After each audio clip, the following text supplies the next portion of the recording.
Alpha chamber has been compromised. Primeval 1 escaped. Oh, God. The entire island population is at risk.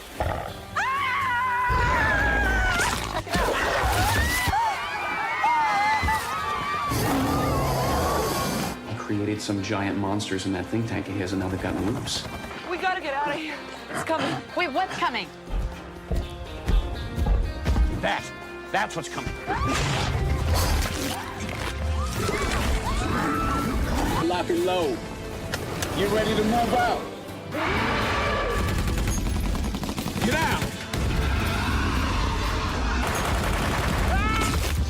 Call the Cajun. You, do realize what's out there, don't you? Yeah.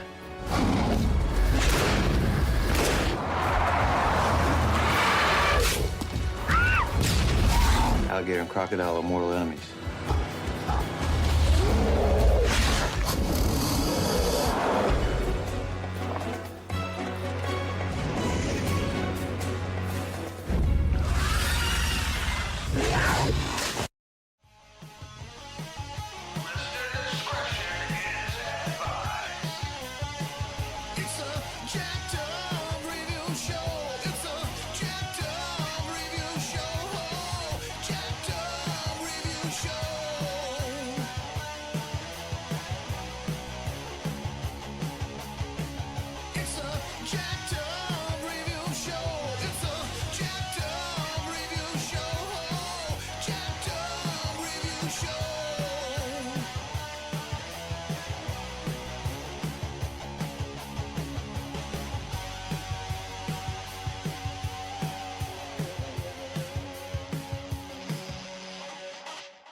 Hello all. Back for another bizarre, outrageous B-movie franchise review. We're talking about Roger Corman's SyFy Channel favorite, DINOCROC and SUPERGATOR franchise. Yes, that's the fucking name. So it all started back in 2004. I remember seeing the premiere of this on SyFy Channel and just being like, this is not making good use of anything, and why are there free writers attached to this? I know it got an R rating for gore, but I don't recall it being that gruesome. And it was just a very dark movie. A kid dies, and it's just kind of not that fun. It included Costas Mandalar, who's best known for a lot of serial killer movies, erotic thrillers, and recurring roles on shows like TNT's The Last Ship. It had Charles Napier, that's right, Rambo 2, and Austin Powers guy as the sheriff. It had Bruce Weitz from Hill Street Blues as the doctor. And Max Perlich, yeah, that's right, the photographer from Homicide: Life on the Street as one of the deputies. And Joanna Pacula. Yep, Joanna. From Gorky Park and Tombstone. As, she was one of the other town inhabitants, and yeah, it was interestingly designed and watchable, but just didn't really deliver. And of course, given a B movie, they can't tell the difference between paleontologists who deal with fossils, and instead they call the character an archaeologist. It's like, you might want to get that figured out.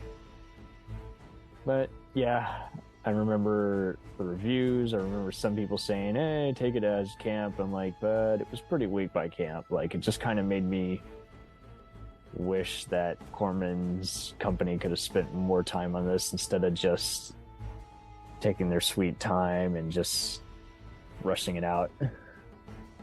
But yeah, altogether it was a watchable but unimpressive franchise. It was then followed by SUPERGATOR in 2007. So this was the last of the ones I saw, and I didn't realize they were related until much later.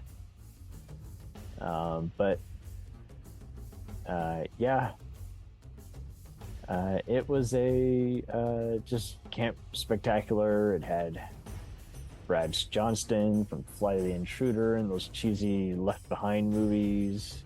It had Kelly McGillis, way past her prime, from Top Gun and Made in Heaven and The Accused. It just wasn't a good look. And it also had Veronica Lawson from Buffy.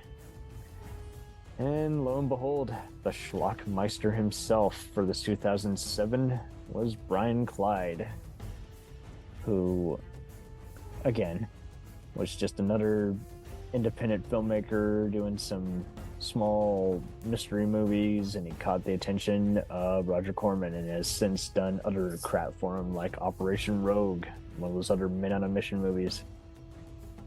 Yeah, this was solid, just, again, very low budget and much to be desired, but it cut the mustard as long as you go in just not expecting much of anything. And once again, it was on SyFy all the time, and so they followed it up with the DINOCROC versus SUPERGATOR. Now here they bring in the one, the only. It's a two-director thing, but it's mainly attributed to Jim Wynorski. That's right, Mr. B-movie guy, best known for crap as The Lost Empire, Deathstalker 2, and The Witches of Brestwick. Yes, that's the movie. And as well as Chopping Mall.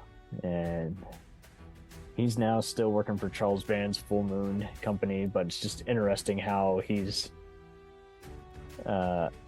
worked on just all other kinds of crazy stuff like Final Embrace, House 4, and Beastmaster 2, and 976 Evil 2.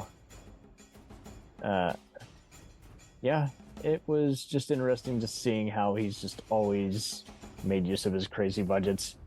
This one uses a bunch of stock footage from DINOCROC, but it's okay because there's plenty of new stuff as well. It's one of David Carradine's final movies.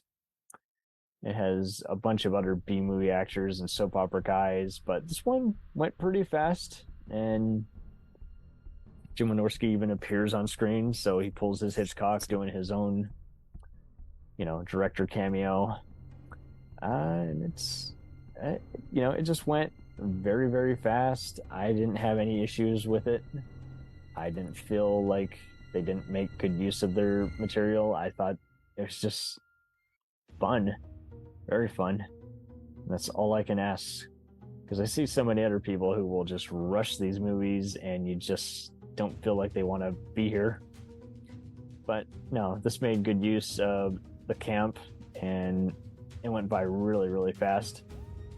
And believe it or not, Tony Randall, that's right.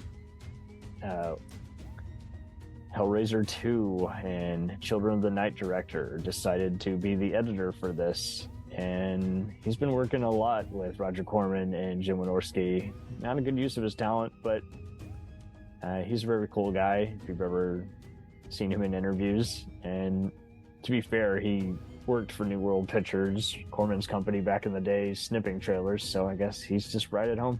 But yeah, the characters in this don't get in the way, and it's a total, just straight up, just tribute to all those monster movies, Godzilla type camp.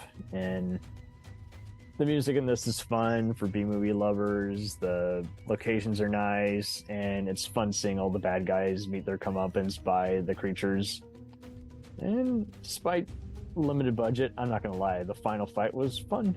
It was what I looked for in this kind of SyFy Channel stuff before they went all, contracting, stupid companies like the Asylum to make all the Sharknado stuff. That was just too much. I don't like it when any B-movie is intentionally bad. I want it to actually be just a fun time. On IMDb and Wikipedia, they claim that Roger Corman's spin-off of this was Dino Shark. I think that's bullshit. I think he just put Dino on top of it. It has no correlation to any of these free movies.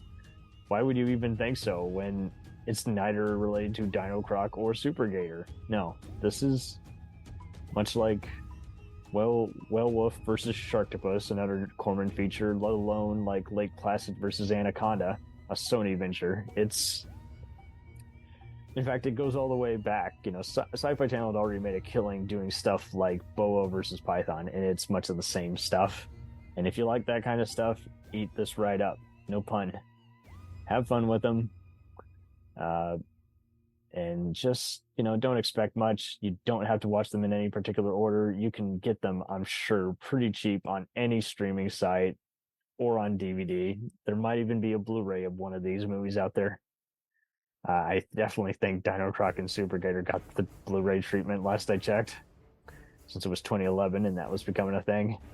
I don't know if there's any special features, but if there is, I'm sure it's entertaining, as Wynorski is notable for having his self-deprecating and mocking director's commentaries where he makes fun of his movie mistakes and how cheap he is, and other cool indie movie trivia that's inspiring for filmmakers like us and movie buffs.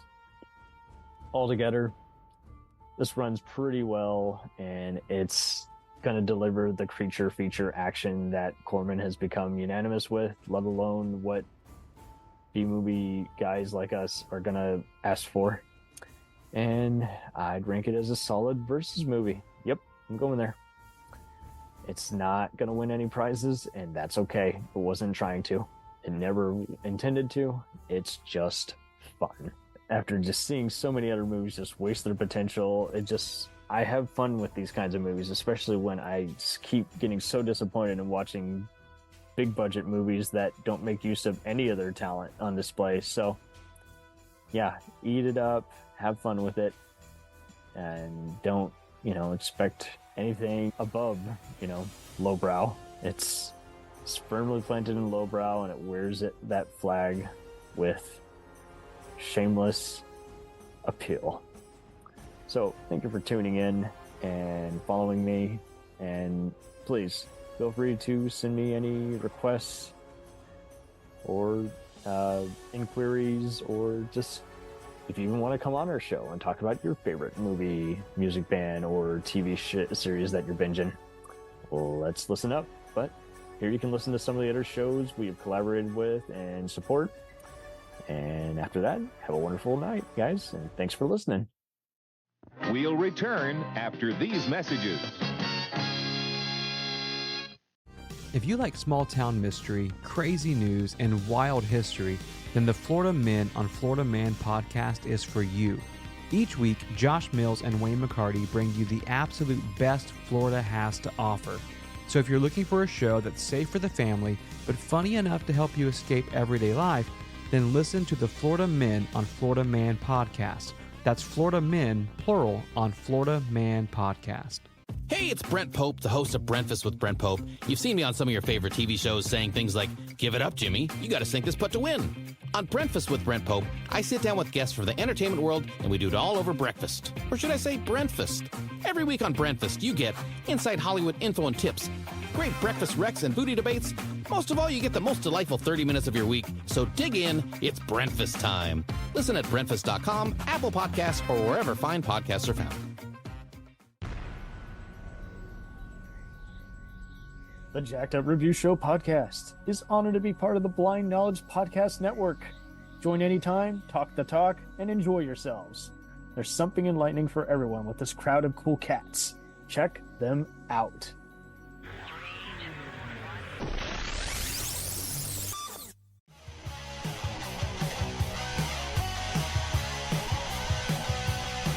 Follow us on the web on Facebook, Twitter, and Instagram. The podcast is available on Podbean, Spotify, iHeartRadio, Anchor, Apple, and anywhere else podcasts are available. Feel free to review our show and leave comments on any of those sites. Thanks a million for listening. It's a jacked up